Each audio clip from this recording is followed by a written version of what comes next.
kule ndani, kiingia inside the four walls, chini ya maji, my goodness, chaos. And when you talk about Cold War, yes, it is silent treatment. There is no Cold War without kale distance. So we are saying, yes, with Cold War, yes, there is no doubt.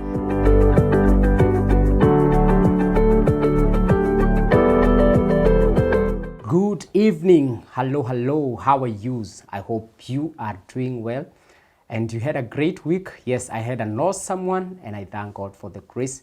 Thank you very much for joining us tonight. This is Couples with Show and this is where we write down our love with while we are alive, for we don't want our love story to be read when we are 6 feet under. Neither do we want our love story to be read when we are gone. And this is Wema TV and we are the voice of hope. My name remains the same, Willie Kinyash, but ukipenda out there they call me the Undisputed, and I am grateful that you have joined us tonight. And if you have not subscribed to our YouTube channel, please do, yes, subscribe today, because if you haven't, big things are happening here na utapitwa tu hivyo. So kindly subscribe to our YouTube channel and you'll be able to follow us. You can also follow us on Instagram, on Facebook. We are all over. And this show, as I've always said, this is not a monologue show. And so we want to get your feedback. So kindly let us know where you're watching us from, and also we'd also love to know what you're learning from this show.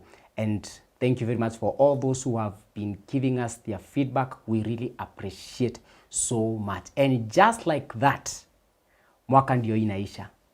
Because tonight we are saying kwaheri to November and sasa tunaingia December.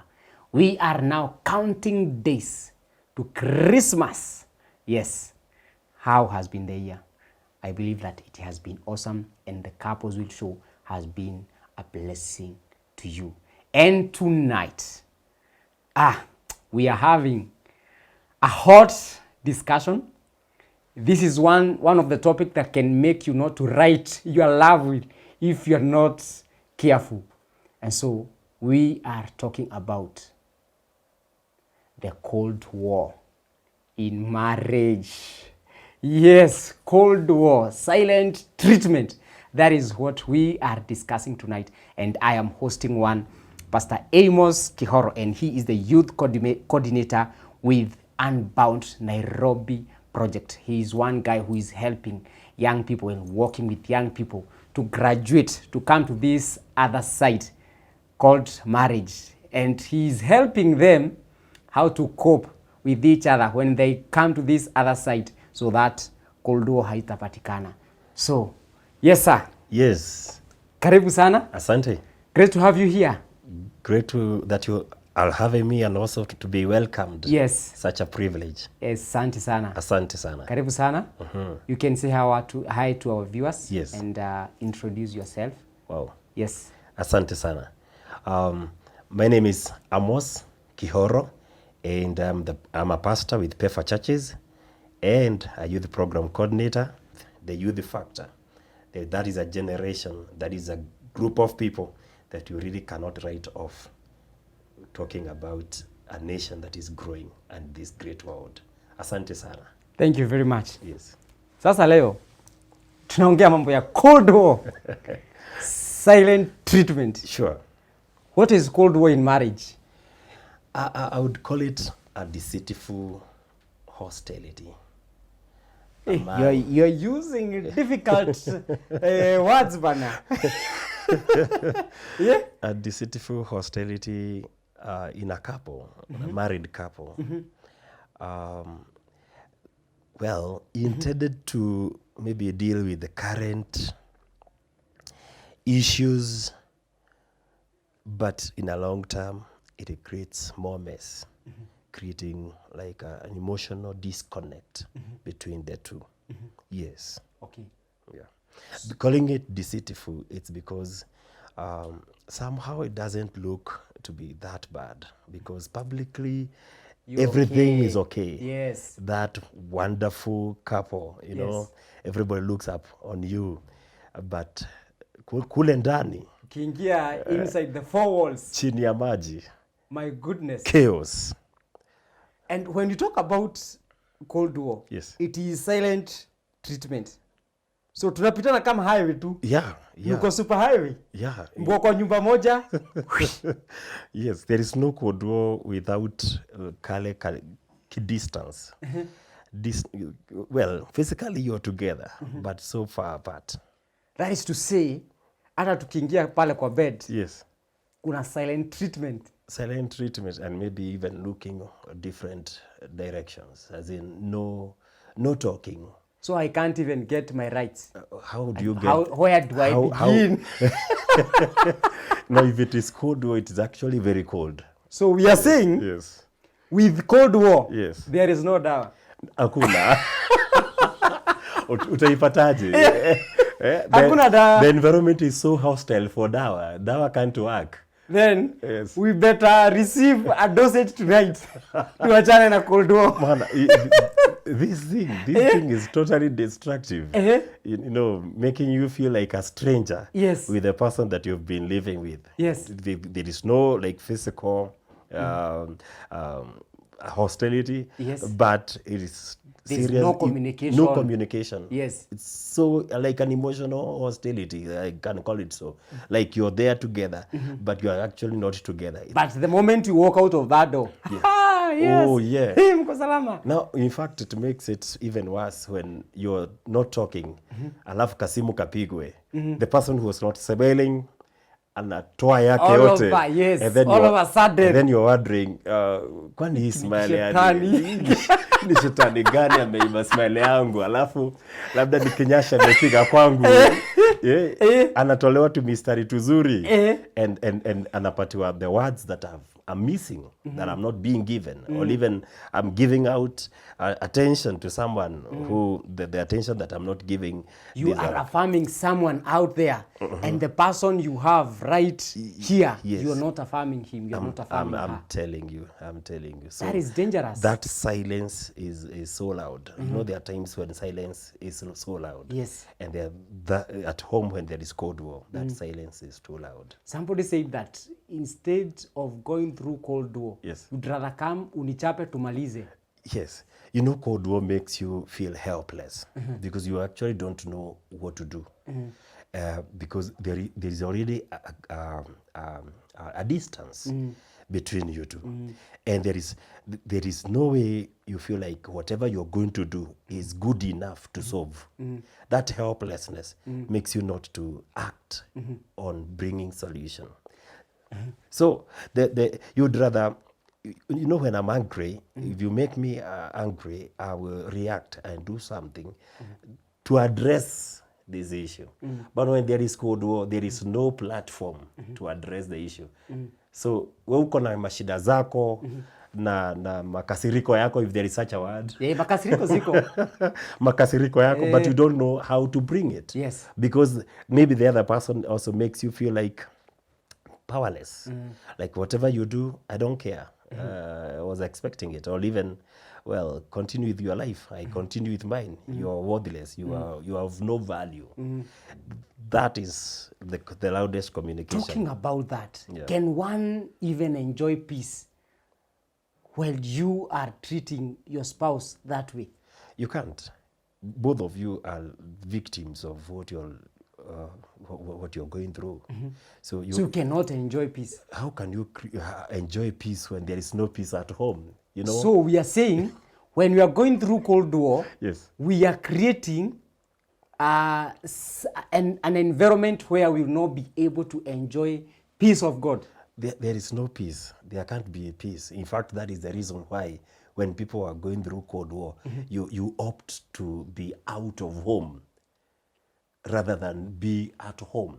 Because you are feeling there is no peace there. Unajipatia mabiashara na uko na mashughuli kule nje. Because out there is actually where you feel a sense of peace.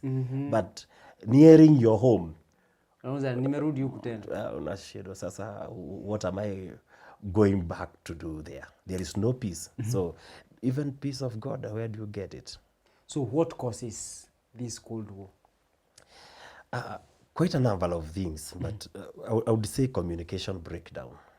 Communication breakdown Yes. is number one Communication, cause of Cold yes, War. yes, communication breakdown, because you know, in a family you'll never lack issues, and so if there is no place where we can talk, and maybe one party feels like they are not given that opportunity to speak, then he or she will come up with ways to make sure that the other party knows something is happening.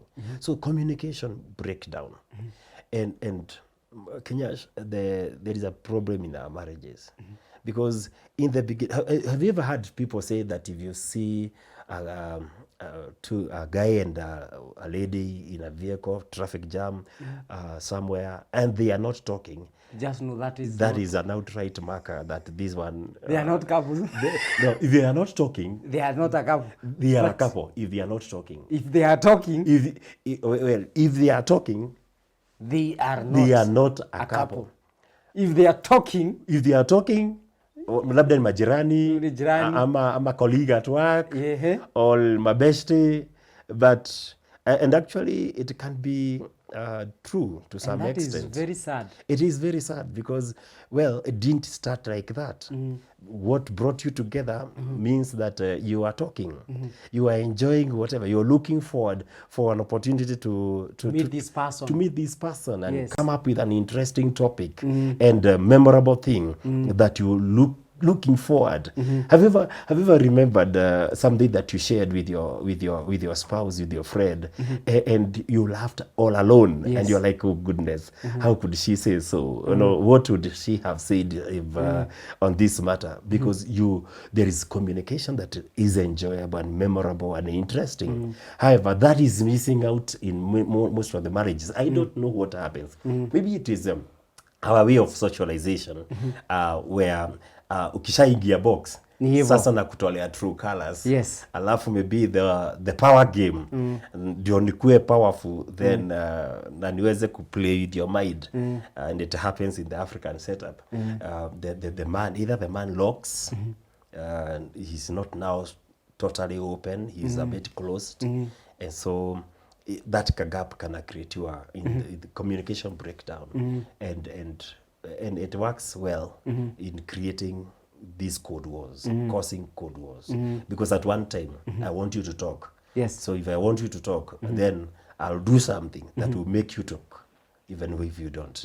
Now that is the intention of Cold War, but in making you maybe talk, but actually it creates a bigger gap. So what you are intending to fight, you actually don't. You'll be going through something and you can't share Yes. with your spouse. Imagine you can't. So you have people outside who know more about you and what you're going and your challenges and your victories and your celebrations. They know you more than the person that you're sharing life with. You know, this reminds me of a story of a couple. They were going through the season of Cold War. Yes. And so they used to communicate through SMS and writing notes. Yes. And there's this guy was supposed to catch a flight. Yeah. And so he leaves a note there. Tomorrow, traveling to Dubai, wake me up at 4 a.m. Yes. And he leaves the note there.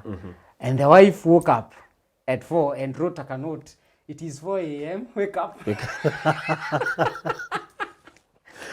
And I'm telling you, through that, they were able to come back and started communicating. Yeah. Because this guy woke up and was like, why didn't you wake me up? And the wife said, look, Just the way you told 4 me. a.m. I was awake. Yeah. And I wrote a note. Just as you told me, I responded. Yes. You know, communication breakdown is a serious thing in our families. You know, even when we go back to our parents, that generation of people, sometimes you wonder how did they, okay, some families are not as others, but there are times, there are many families, even relatives, that you've never seen the hubby or the husband having a candid talk with the wife. It now changes from communication to declarations. I want this done. Yes or no, no, but no communication. It's like And that's a way of like becoming a dictator. it's becoming a dictator. Yeah, and you know, anywhere there is a dictator mentality and a Yeah. dictatorship, people rebel. Yeah. And the first one to rebel would be a spouse. Talking about that, there's something that is coming to my mind. Yeah. And I'm thinking for us to have an effective communication, one, we must be free, Yes. open, Yes. and also I need to feel safety. Sure. So for this communication breakdown to come, could it have happened because maybe there is information I gave to my spouse and then she went or he went and said it somewhere else, and so I'm no longer feeling safe Yeah. to share with this person? It can be, but there are quite a number of things.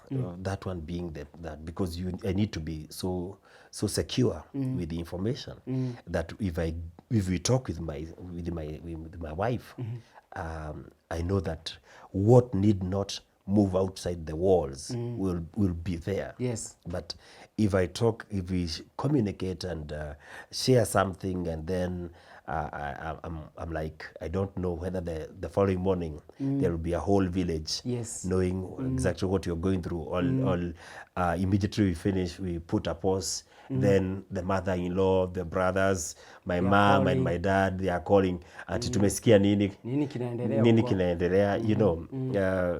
There need to be confidentiality. Wow. Yes. So number one is communication breakdown. Communication breakdown. Number two, We are looking at the causes of this Cold War. Yes. Yes. Number two, I would say the unwillingness to resolve conflicts.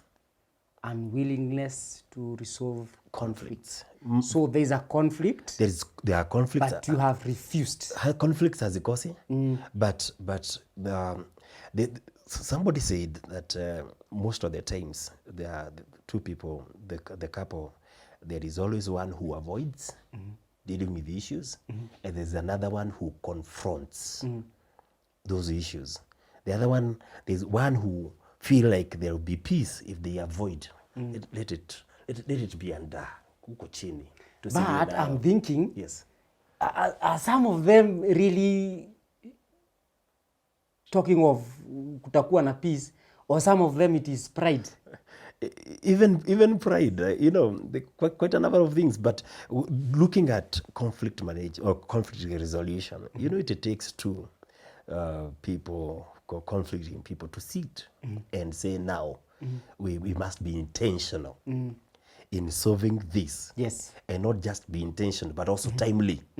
That we want to deal with this issue timely and be so much intentional.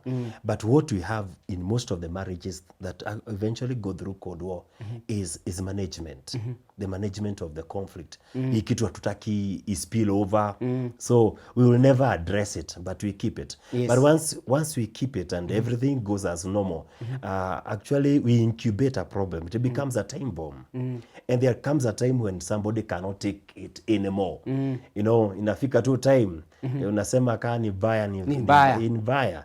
So we need to families need to address that part. We need to be intentional in resolving our conflicts. Because ni mob tu sana. Now there is no family that is without conflicts. Yes. All of us, we are having some issues. Mob tu sana, unless we are pretending, and you know we are a world of pretenders. Yes. Families full of pretense and everything. You know, yeah. So we have the communication breakdown. Yes. And the unwillingness Yes. to resolve conflicts. Is there any other reason? Well, quite a number, but I'll talk of competition. Competition. Yes. Have you ever thought of a couple that are not working as a team but are competing? Obviously, if you are competing, if you are competitors, at one point, I want to defeat you. Yes. I want to win. There must be a loser. A loser. And anytime when a couple is competing, it's not a win-win. Everything they do, there is an aspect of I conquered, I won, I proved. nimemprovia naweza. But is that how marriage is supposed to be? It is not. It's totally not, because our win should be our win. So if I lose, you have lost. Yes. As a spouse. Yes. But there are people now today, if They are celebrating their spouse's failures. Ukifutwa job, anafurahia, alafu baadaye ni like sasa this guy is not even providing. But you see, wakati ulifutwa job, the other one felt like now sasa hata nisikiza. Sasa ni mimi kusema sasa, hata vyombo ataosha, hata ameletwa chini, ama tutampata, that competition. It's such a dangerous thing. And obviously, nikijua you are my competitor, I'll also keep some things to myself and not tell you. Ndio usikuwe na advantage. Now imagine you're a spouse and then you're competitors with one another. So, and everything that you do, whether professional, whether at home, in your social world, financial, whatever, it's like you're competing against one another. Before long, if the one has been losing all through, itabidi atafute njia yako ku neutralize. Wow. Yeah. Now, I want us to take a short break, but as we come back, I want us to think about how should one deal with a wife or a husband who is cold. Sure. Yeah?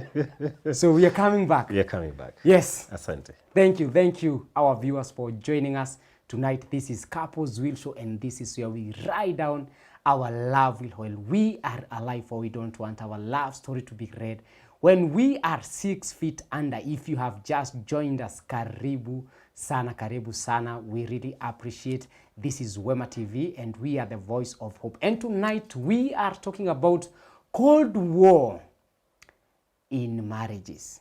Have you ever gone through that? Have you ever gone through silent treatment in your own marriage, in your own house? This guy comes and he can't even say hi.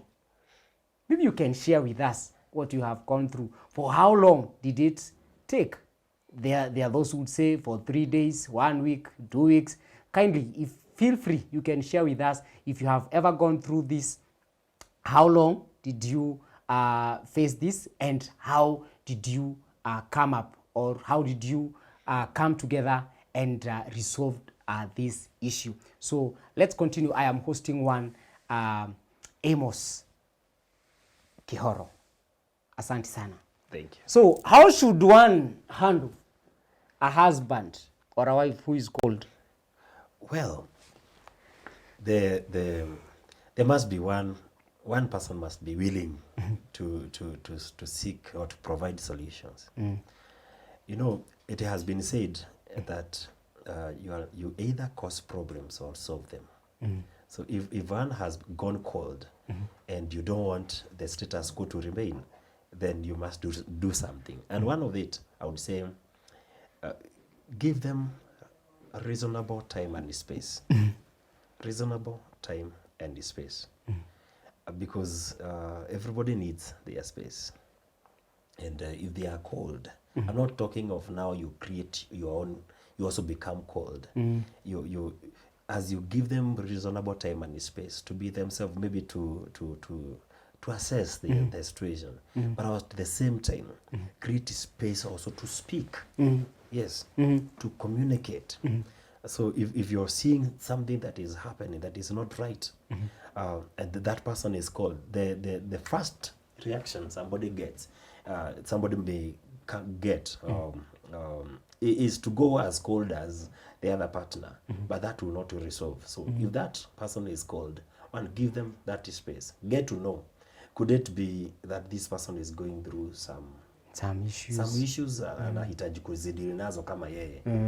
But when it is so sure, so certain that I may become very cold, or like very cold, create a platform to talk. But again, how do you create that platform to talk? You also need to show that you care. Yes. What we are missing in most of the families is the certainty that my spouse cares. The certainty that she or he is concerned.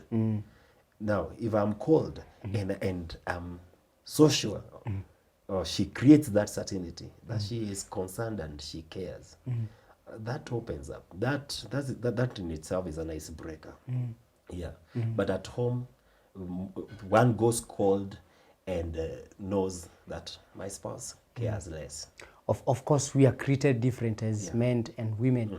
And so you'll find that this woman want to see that attention. Yeah.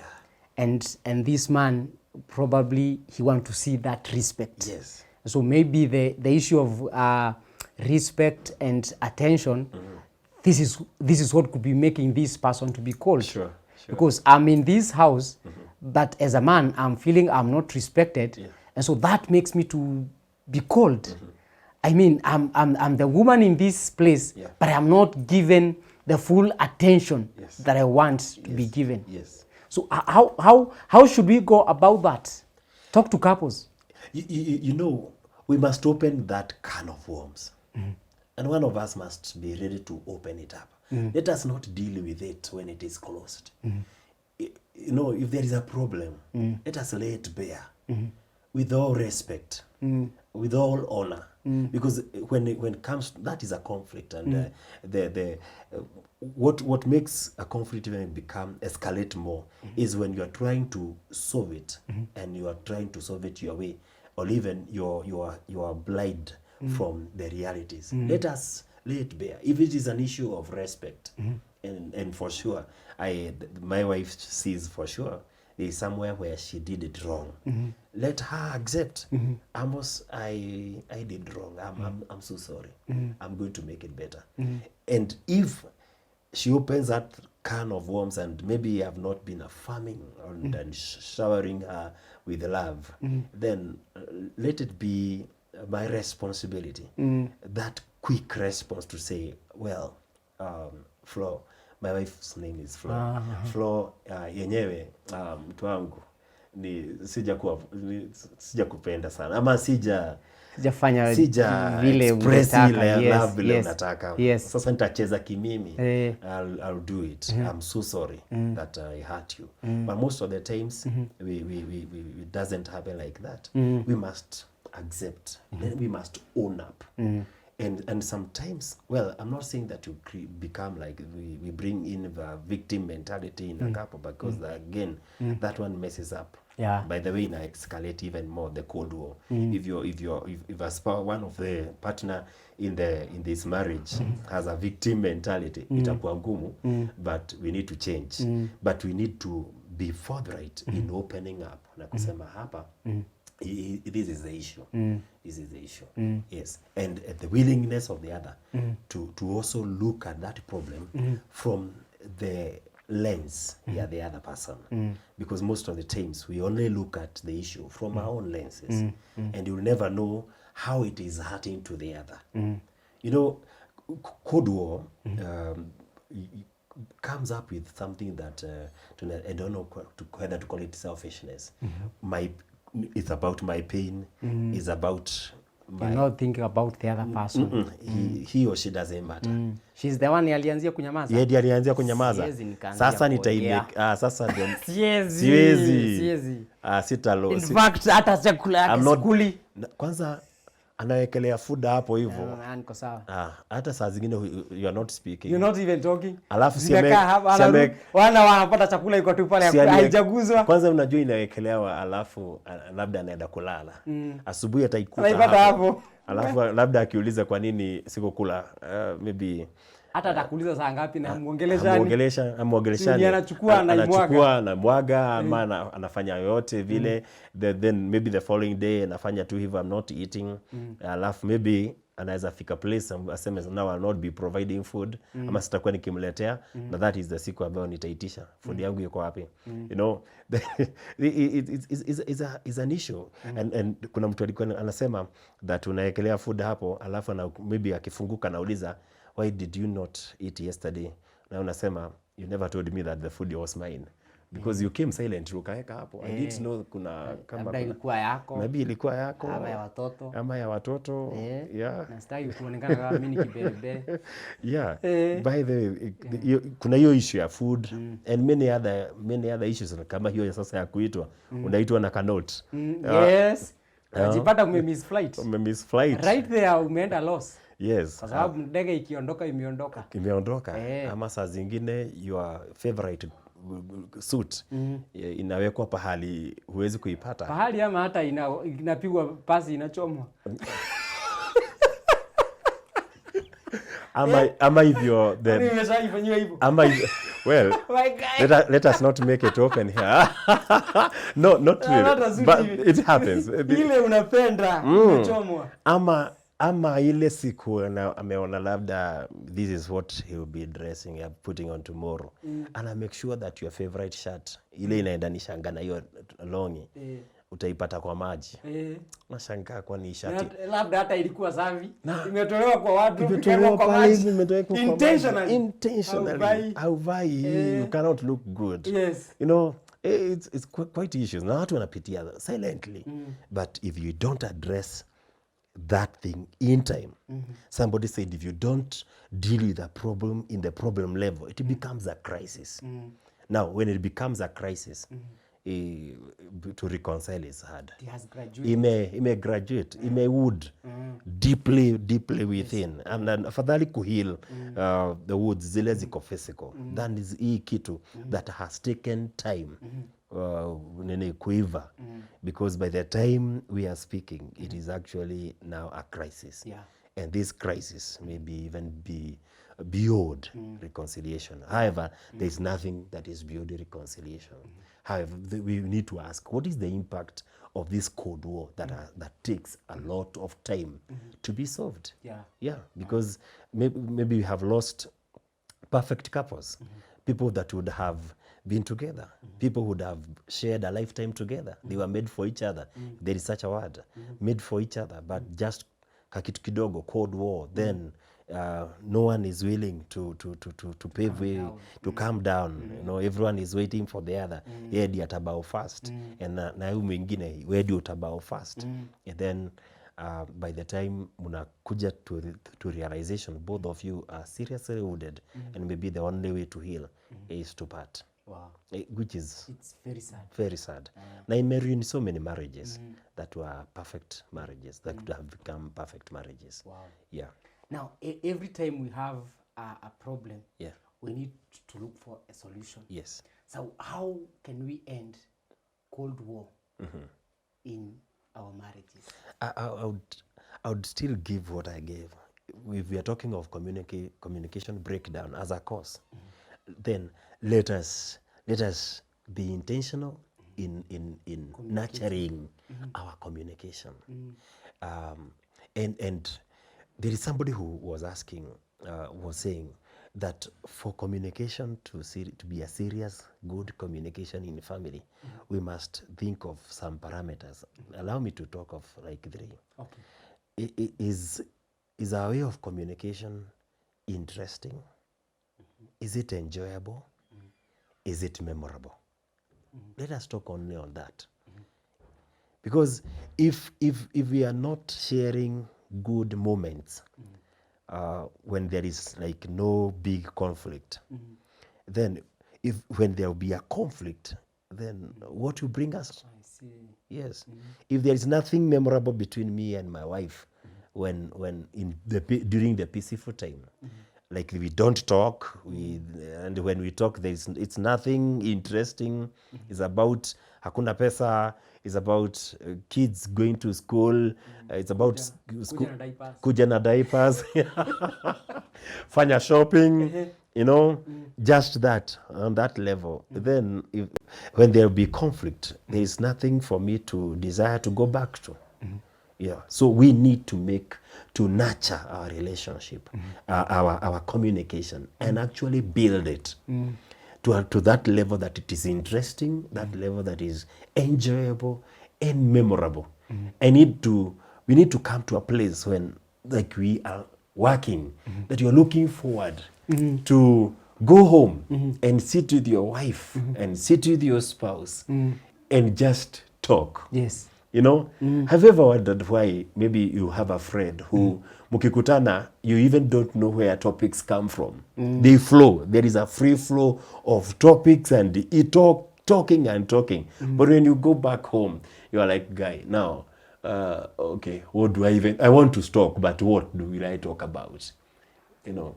Does that start from maybe you didn't marry a friend? You know, you may have married a friend, but maybe vitu vilichanganga. Things changed. Vindu vinachanganga. Things changed along the path. And you know, they say that the difference between love and hate is actually a very thin line. And the person that you love the most, you can hate them the most within no time. So friends, even if you had a friend, mulikuwa mnabonga sana, something changed somewhere. If that thing was not well taken care of, unaweza kukuta the person that you would share and talk for hours with. So best uliisha. Uliisha. Something was eroded that could have been taken care of, because friendships and love, it must be nurtured, must be protected. But who is willing to protect it? Do we become so careless when we marry that you think that nimekonka, nimemwin, and then it's like akishaigia kwa box, I have nothing more to do. Akishaigia kwa box, we have to retain her in the box. Akishaigia kwa box, you have every good reason to make that box good enough for him to feel okay, remaining there, and feeling that the comfort of that box, you know, and akishaigia kwa box pia, hata we ingia kwa hiyo box, so you become two. Nyinyi wote mfungiane huko, so that you make it good enough to live together. You communicate, but when it is not interesting, as you had mentioned about openness, and that there is a lot to hide from one another. I don't want her to ask anything financial because there is a lot to hide. So that this other person anaona kuna kitu nafichwa, you know, so maybe kama kuna kitu nafichwa, kuna yule basi anaambiwa. So insecurity issues comes in, trust issues comes in, because again, also I never mentioned about trust, but also if somebody has a question on trust, the best way to do is to go silent on you. Yeah, before maybe they confirm that this is actually true and they fight. Yeah. Wow. Yeah. I'm told that our time is up. Oh my. Yes. Kindly give us your final remarks. Well, it has been a great talk and great learning, even for me. And I'll say this, let us be open. Let us not be silent. There are many reasons to get silent and maybe not talk anymore to your spouse. But when you go silent, you make it worse for you. You make it worse for him. You make it, as in, totally worse even for the family. And finally, let us solve our problems when they are in the problem level. Do not avoid. Let us confront it. Somebody said that you cannot conquer what you have not confronted. And our confronting, let it be filled with love and honor for one another. Because if you don't confront it and solve it in problem level, then it becomes a crisis. We get silent on one another. Tuna escalate kwa code wars. Now, when this code war becomes very cold, then it is bad for all of us. Thank you so much. Wow. Yes. Amazing. Thank you. Thank you for coming. We really appreciate it. Asante sana. Asante sana. Thank you. Yes. And we come to the end of tonight's show. What is your take home? For me, I need to have that willingness to resolve the issues or the conflicts that arise. And as we are doing life together, we are not here to compete. It is not about competition. She has come into my life to complete me. So we are not in competition. So you, what are you doing? Is it maybe the communication breakdown? You're not communicating in the right manner. How can you come back to having that effective communication? My name is Willie Kinyash, and this is Couples Will Show. This is where we write down our love will while we are alive, for we don't want our love story to be read when we are 6 feet under. And we are grateful for your support. Thank you very much for always following us, and kindly you can share this link with a friend somewhere, so that we can end this cold war in our marriages. This is Wema TV, and we are the voice of hope. For now, it is a good night. God bless you, and God bless your marriage. Asante sana.